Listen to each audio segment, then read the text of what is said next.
Programmé comme le concert phare de la soirée de samedi, le concert de Koffi Olomidé a tourné court. L'artiste devait se produire aux alentours de 4 h du matin, heure locale et GMT, mais en raison d'une série de retards, il n'est finalement monté sur scène que vers 6 h alors que le jour se levait et que la foule s'était largement amaigrie. Visiblement agacé, la légende de la rumba congolaise a écourté sa prestation qui n'aura duré qu'une vingtaine de minutes. Malgré tout, les organisateurs préfèrent retenir ce qui fait l'une des fiertés du festival, mettre sous le feu des projecteurs des artistes moins connus. C'est ça la beauté du FEMUA, c'est de pouvoir permettre à des artistes qui ne sont pas connus de partager la même scène que ceux qui sont connus. Parce que c'est une plateforme d'échange, c'est une plateforme de partage d'expériences.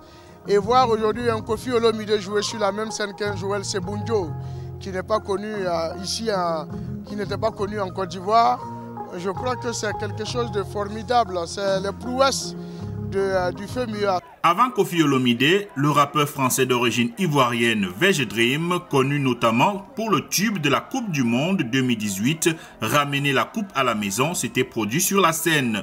D'autres artistes étaient présents tout au long de la semaine, comme le français Kinvé, l'artiste congolaise Céline Banza ou le sénégalais Pape Diouf. Alors que l'événement a drainé du monde, et pour éviter que le festival ne soit un multiplicateur des cas de contamination et de décès de Covid-19, les organisateurs ont vacciné de nombreux participants. Nous avons des vaccins pour vacciner, pour éviter donc d'éventuels des dégâts physiques quant à la maladie, c'est-à-dire éviter donc les formes graves.